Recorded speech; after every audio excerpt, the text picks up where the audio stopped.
Good morning and welcome back. The Calvine story, the story that keeps giving. Now, as a big statement, I think that it takes a whole bunch of people to actually solve this case. So my research and inside information from British Aerospace before BAE Systems employees and people who work for Marconi who identified the weird object they thought as a radar cross-section device, and they very pointedly indicated that the two Harriers could be British Aerospace contractor Harriers who were used to test stuff. I think it's very interesting, and it's based on research, people who worked for Marconi making advanced materials, and people, unnamed people who obviously work at British Aerospace today. The BAE Systems press officer said they don't have records of its former naming when it was just British Aerospace when the Calvine incident happened, which I think is unfortunate. And big plea, if you ever flew Harriers for British Aerospace back in the 80s and 90s, tell us what you did with them, and of course, reveal if you flew a mission up in the Highlands test area in August 1990. I'm just asking, just in case. But my research has an enormous problem, and that is the guy who is working on the stealth metamaterial says it looks like a radar cross-section object, but they were tested on poles at the other end of the runway from radars at Wharton. Why would they be flown? But he also said if they were flown, they might be flown in the Scottish test area. But it turned out that British Aerospace's test area is on the east coast of Scotland, possibly offshore. And they also indicated that they use Australia as a test site. And it didn't make any sense to them why the object would be flown. So there's a problem with that. Harriers, I like it. Radar cross-section drone in the air over Perthshire doesn't really make sense. So enter David Clark and his team, who don't know where the Harriers come from or haven't actually said, if they do know, and claim that the object is a laser targeting secret device from the US. And it was being flown over Perthshire because it was analogous to Middle Eastern terrain. I like it. So I've researched the device.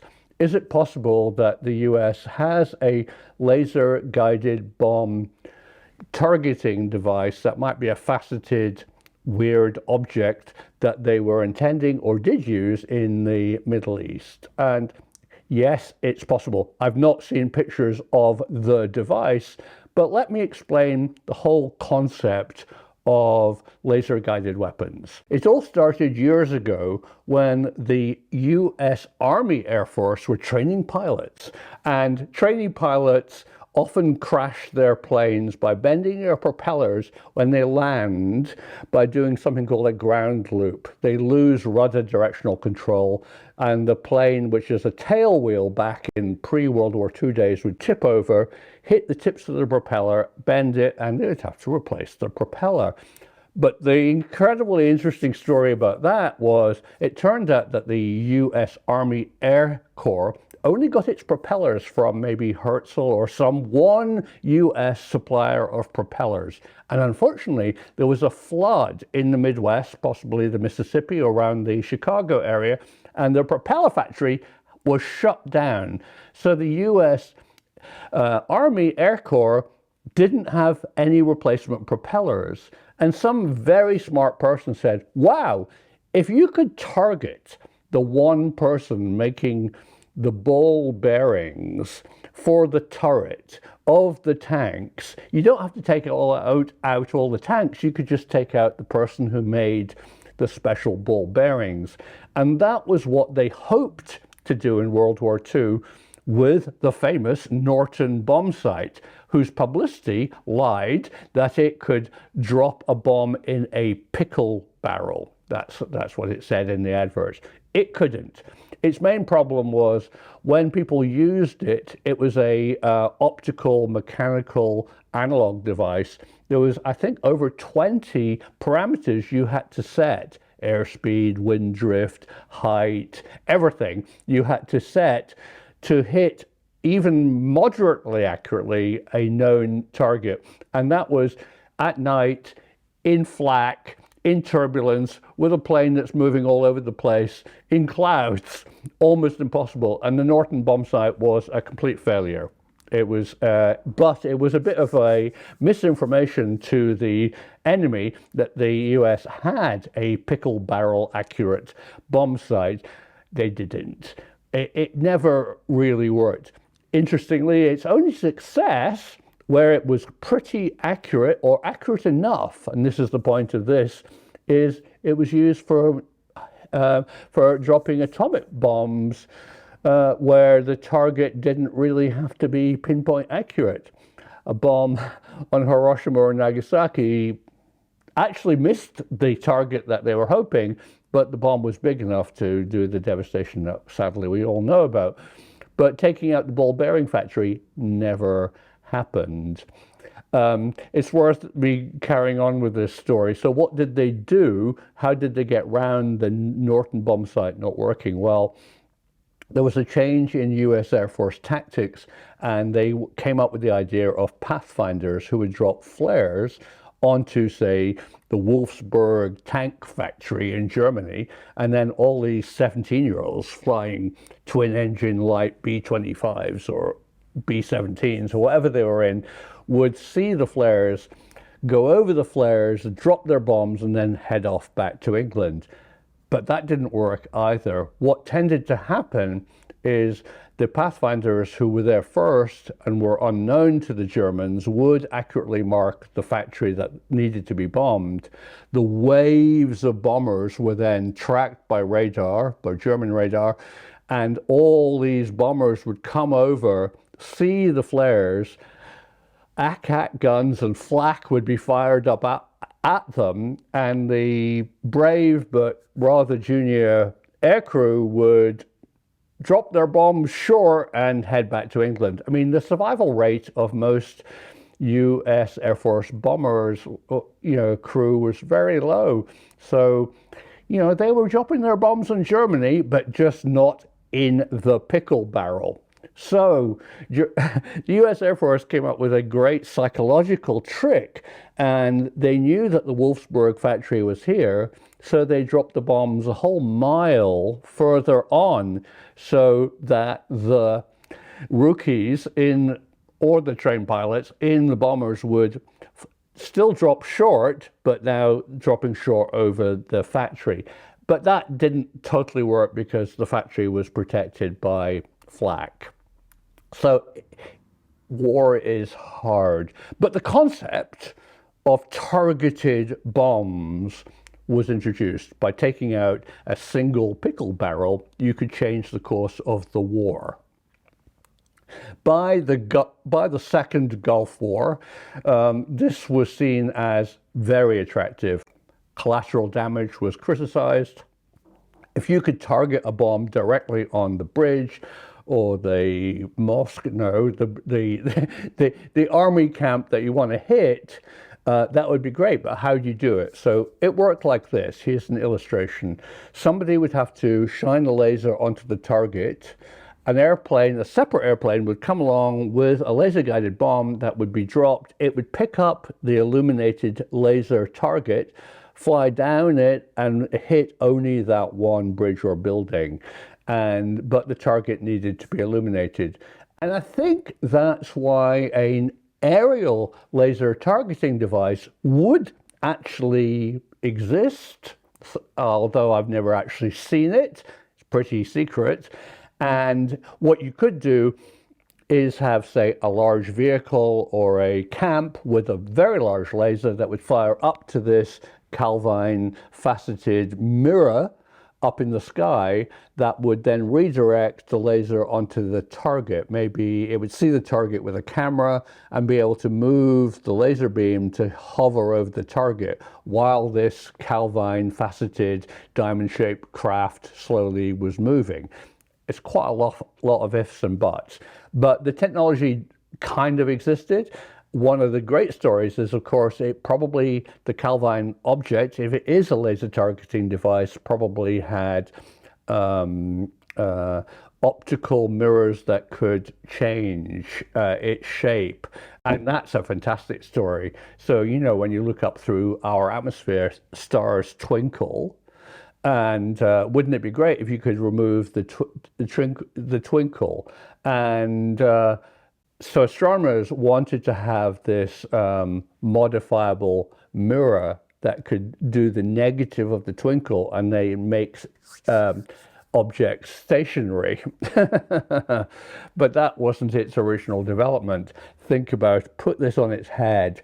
Originally, that these optical mirrors that could move were part of the National Reconnaissance Office, who had optical satellites looking down through our twinkly atmosphere at optical targets on Earth, and they had these modifiable mirrors to get rid of the twinkle looking down through space, through our atmosphere, from space to Earth, and then it was adopted by astronomers later to look up through our atmosphere to distant objects. Today, because you can build enormous telescopes on the ground, these optical mirrors that can be moved are the way forward. They're much better than Hubble. Hubble, of course, never needed it. But the other story about Hubble was exactly one of the satellites that looked down, but now looking up. And the reason Hubble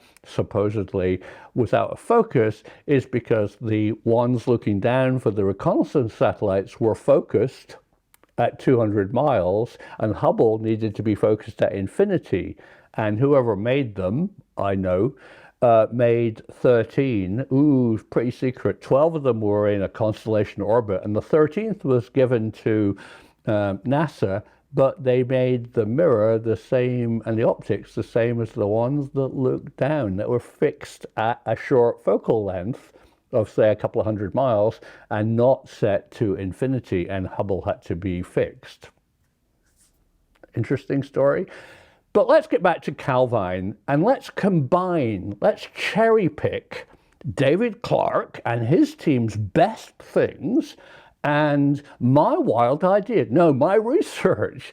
And I think we might have something. So I independently researched what Harriers were available from the Navy, the RAF, the US, NATO, anybody. And it turns out, really interestingly, Harriers hardly ever flew at the weekend. It was a Harrier thing.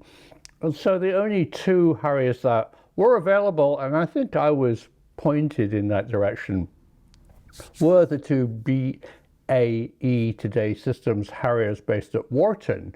And why did they have Harriers? Well, originally they built them, and I think they used them as test vehicles. Here's one of the Harriers. You can see that both the tail and the nose have this checkerboard mark as target practice, and also they have been retrofitted with complex advanced radar systems in their vertical fin, what most people call the tail, and they probably had laser pods or lasers fitted, so they could be the Harriers used in the Calvine incident. But the reason I'm doing this film today is I've actually got two bits of new information that I believe that if you combine with David Clark's team's info and my research, possibly reveal a new, bigger picture. And the first thing is that somebody told me this about Machrihanish. So what we know as RAF Machrihanish is also known as the NAWF. whatever that is. Well, it's actually the Navy Aviation Weapons Facility Machrihanish. Navy, okay, but it had a very specific role, and its role was receive, store, maintain, reissue, and transship classified weapons for NATO in and out of Northern Europe. And that's possibly what happened in August 1990. If the Calvine UFO really was an adaptive optics laser-guided weapon drone system to be used in the Middle East, it would be flown into Machrihanish, taken out of a Galaxy C5 transporter, put into the Gaydon hangar for redeployment when it was needed. I have it on very good authority that things were landed at Machrihanish. Nuclear weapons were stored in their underground nuclear weapons store, and even the Navy SEALs team had an underground storage area that things could be quickly put into trucks, driven into a underground garage, basically, and be out of sight of prying satellites, and everything else was put into the Gaydon hangar. You know, aircraft and weapons and test systems. And things definitely were imported into via Machrihanish and exported, but don't ask me how I know that, because that's another story. And then pling. I woke up this morning with a very, very interesting email from a woman who works either for the Navy, US Navy, or the Air Force. She didn't say, but she has a very specific job. She said, I think I know what the Calvine object is because I recognize part of it. I was going, yes, tell me. I'm a tow pilot for the US military, and the bulbous lump on one side of the Calvine object looks very much like a place that I would hook up my tow cable to my tow plane. And I said, yeah, but I can imagine pulling a banner or a flag or something that you would fire at. She said, no, you don't understand. By 1990, these towed objects were towed by jets. And she shared these pictures. And look, they're kind of faceted, triangular craft. The reason that they're this shape is they're aerodynamic to be towed very fast behind a jet. So does that, the final part of this jigsaw? We've got David Clarke's idea that it's a laser-targeted drone object that came from Machrihanish. My problem with that is, you know, is it self-propelled? If it is, what kind of technology did it use? And, you know, if you draw a line, David, from Machrihanish to Calvine, it goes over Glasgow. I mean, a lot of people would have seen it. So possibly a towed object that could take a more circuitous route up to the Highlands low-level test area could be it. I mean, it could even be towed by one of the Harriers. We don't, you know, the witnesses never said that there was a third plane, but maybe they didn't see it. Maybe the tow line was so thin or invisible that, or so long that they wouldn't see it, or maybe the tow plane is so quiet that it's not there. But that would account for it flying off and getting to Calvine in the first place. So let's be open-minded here. Let's combine the best of theories. It's a radar adaptive optics US bomb targeting device flown into the NATO import and export stores at Machrihanish. It's towed, or it's towable, and the people interpreting it and testing it were from Wharton, near Preston in North England. That's only a hop, skip and jump up to Calvine area. Maybe also there was a team on the ground that had lased the building or lased the object to see how accurate it was. If anybody knows or saw a strange test military team on the ground in Perthshire around that time, let us know. So My point of making this film today is let's do research together. Let's combine resources. My whole point of what I'm trying to do on YouTube is social media science. I reach out with the catchphrase, the truth is out there, because people are experts. I've already heard from people who might or might not work from British Aerospace. I've definitely heard from wonderful Ron Evans, who's Mr. Project Greenglow, and US Air Force personnel who know what happened at Machrihanish about towed drones, and your man, David, who told you information about a laser-guided weapon targeting adaptive optics device. Yeah, I like it. So we have the Harriers, we have the device, we know why it was in Perthshire, if it was American, where it was imported, and now possibly that it could be a towed device. What do you think? Let's all work together. Let's not rely on disclosure. Let's rely on science and research, because the truth can be out there.